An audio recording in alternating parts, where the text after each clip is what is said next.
Jeff Bezos was born on January 12, 1964, in Albuquerque, New Mexico, to a 17-year-old high school student, Jacqueline Guz. His birth name was Jeffrey Preston Jorgensen. His father, Ted Jorgensen, owned a small bike shop and struggled with alcoholism. Their marriage didn't last long. Jeff was barely a toddler when his biological father left. He would grow up without any relationship or memory of him. It wasn't until years later that Jacqueline married Miguel Bezos, a Cuban immigrant who had come to America alone at age 15, fleeing Fidel Castro's regime. Miguel had to learn English from scratch, work multiple jobs, and push through discrimination and hardship. But he built a life for his new family, adopted Jeff as his own, and gave him the name Bezos. The young family didn't have much.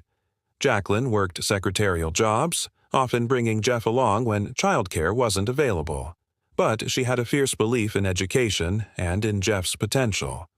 They lived frugally, moved often, and sacrificed continuously so that Jeff could learn and grow. From a young age, Jeff showed signs of deep curiosity. He took apart his crib with a screwdriver when he was just 3. He built homemade alarms to keep his siblings out of his room. He was obsessed with science and invention. He read books on physics and technology for fun. By the time he was a teenager, he had transformed his parents' garage into a laboratory and built a solar-powered oven using tinfoil and pizza boxes. After high school, Jeff attended Princeton University, where he studied electrical engineering and computer science. He graduated with honors and quickly landed lucrative job offers on Wall Street. He worked at several firms and eventually rose to become a senior vice president at D.E. Shaw, one of the top hedge funds in New York. He was just 30 years old, earning a 6-figure salary with a clear path to becoming a multimillionaire in finance. But then something happened that changed everything.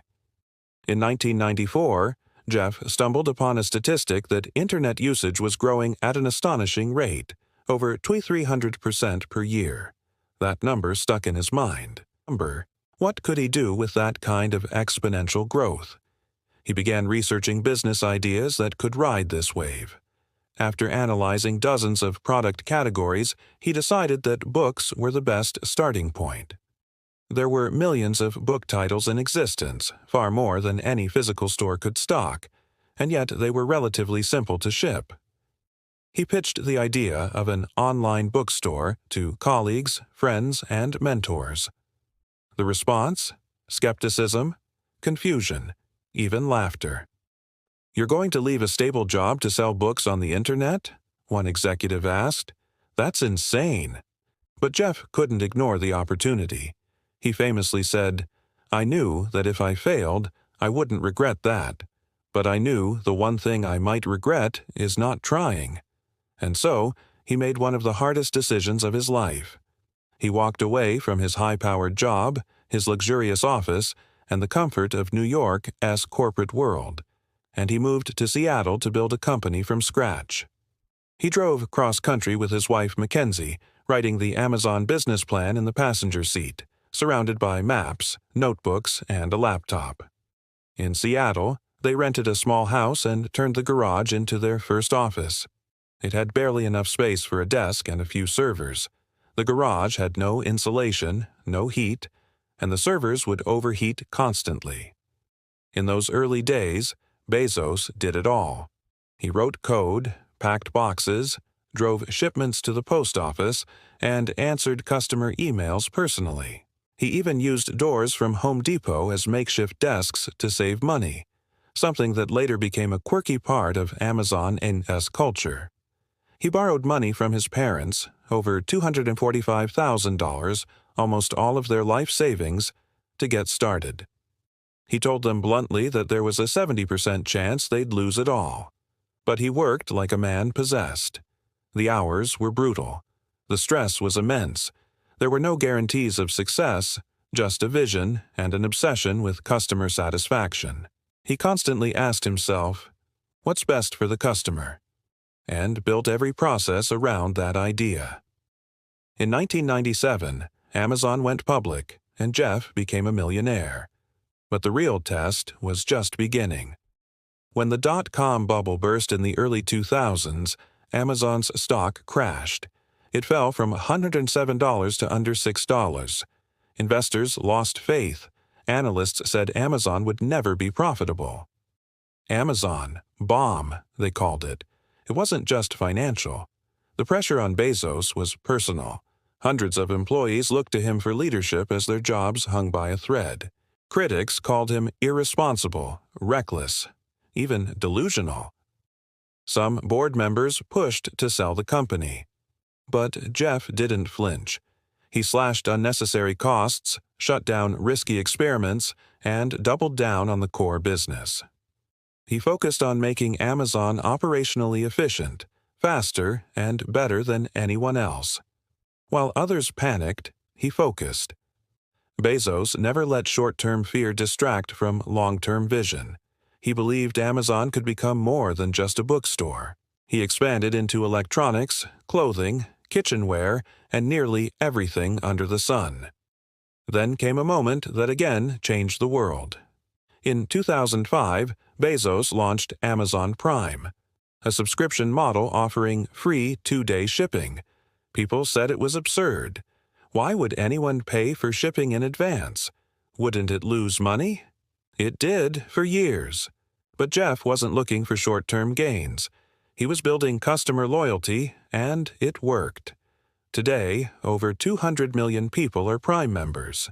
It fundamentally reshaped e-commerce and set new expectations for speed and convenience.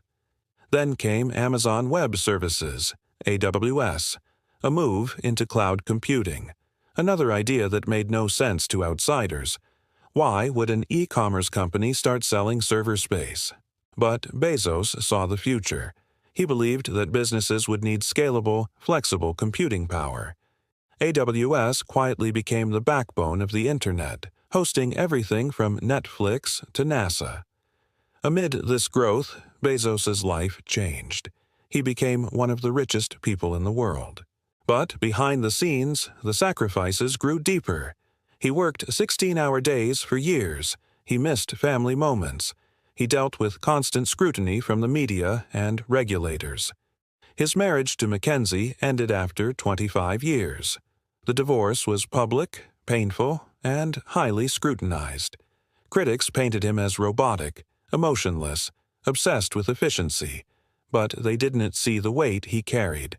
The stress of managing hundreds of thousands of employees, navigating economic crises, and driving innovation at a relentless pace. In 2000, in the middle of building Amazon, Jeff founded a space company, Blue Origin. He kept it secret for years. Why space? Because since childhood, he had dreamed of making space accessible. Inspired by watching the Apollo moon landings as a child, he wanted to build the infrastructure that could allow millions of people to live and work in space. People laughed again. Another billionaire playing with rockets. But Jeff stayed focused. He quietly built reusable rockets, invested billions of his own money, and in 2021, he flew to the edge of space aboard Blue Origin's New Shepard rocket. It wasn't about ego. It was about possibility. He believed humanity had to evolve, and he wanted to be part of that vision. Even after stepping down as CEO of Amazon in 2021, Bezos continues to invest in long-term, world-changing ideas, from space exploration to climate change solutions through the Bezos Earth Fund. Jeff Bezos' story isn't just about wealth. It's about risk, about sacrifice, about taking heat, ridicule, and heartbreak, and pushing forward anyway. He once said, "We are stubborn on vision. We are flexible on details." He wasn't the smartest coder.